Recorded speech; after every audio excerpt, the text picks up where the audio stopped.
Dans une heure, Sibeth Ndiaye, Emmanuel Macron va recevoir à l'Élysée les députés de la majorité. Qu'est-ce qu'il va leur dire pour réparer la cassure qu'il y a entre eux et lui?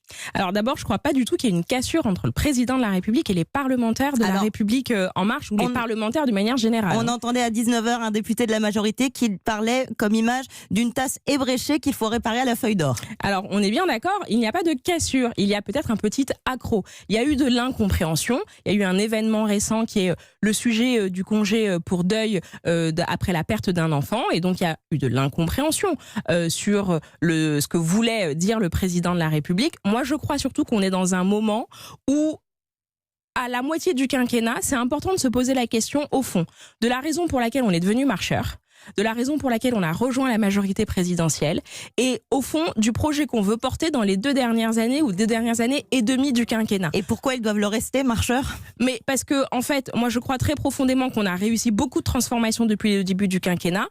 Rendez-vous compte, on est un parti politique, une majorité qui considère que c'est bien de faire ce qu'on a annoncé pendant la campagne présidentielle et de le faire jusqu'au bout. C'est ce à quoi on s'est attelé depuis le début du quinquennat, sur l'éducation, sur l'économie, sur le social.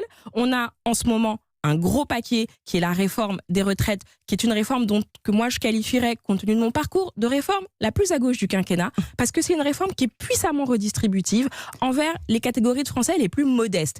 Et donc maintenant, on est dans ce moment où, avec les parlementaires, il y a un dialogue avec le président de la République qui permet de, au fond, se donner de la perspective sur les 2 années qui nous restent, ou 2 années et demie qui nous restent d'ici la fin du quinquennat. Mais il faut quand même bien les réarrimer au président, parce que vous dites qu'il n'y a pas de cassure, mais la semaine dernière, c'est pas anodin, c'est la première fois qu'on a entendu des députés En Marche en colère, meurtris et en colère contre le président. Qu'il y ait pu y avoir un coup de colère sous le coup de l'émotion, parce que malheureusement dans cette affaire on a mêlé beaucoup d'émotions, là où parfois il faut savoir regarder les choses avec un tout petit peu de distance. À aucun moment le président ne pense ou n'a pensé que les parlementaires de la République En Marche, et a fortiori les membres du gouvernement, ne manquaient d'humanité envers leurs compatriotes. C'est un non-sens de le penser.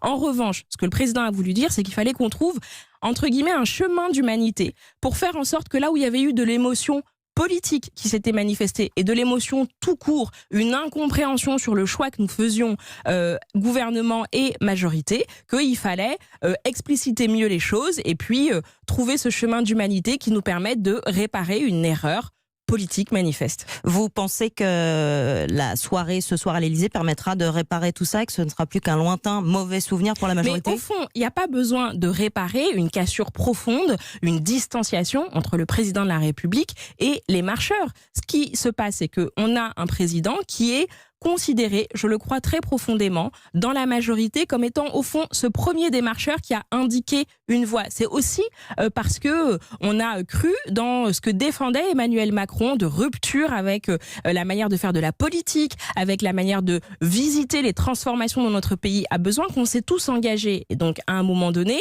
il n'y a pas de rupture, il y a parfois peut-être un petit décollement, et je pense qu'on va se dire les choses très tranquillement en famille, avec les cousins et les cousines qui nous ont rejoint, le Modem et Agir, pour poser les choses très tranquillement et surtout se donner de la vision sur ce qu'il nous reste à faire. Et alors sur le fond du sujet, ce congé après le décès d'un enfant, les parlementaires En Marche proposent 3 semaines de répit pour tous les actifs, qu'ils soient salariés, indépendants, artisans, agriculteurs, ce qui n'était pas le cas de la proposition initiale de l'UDI.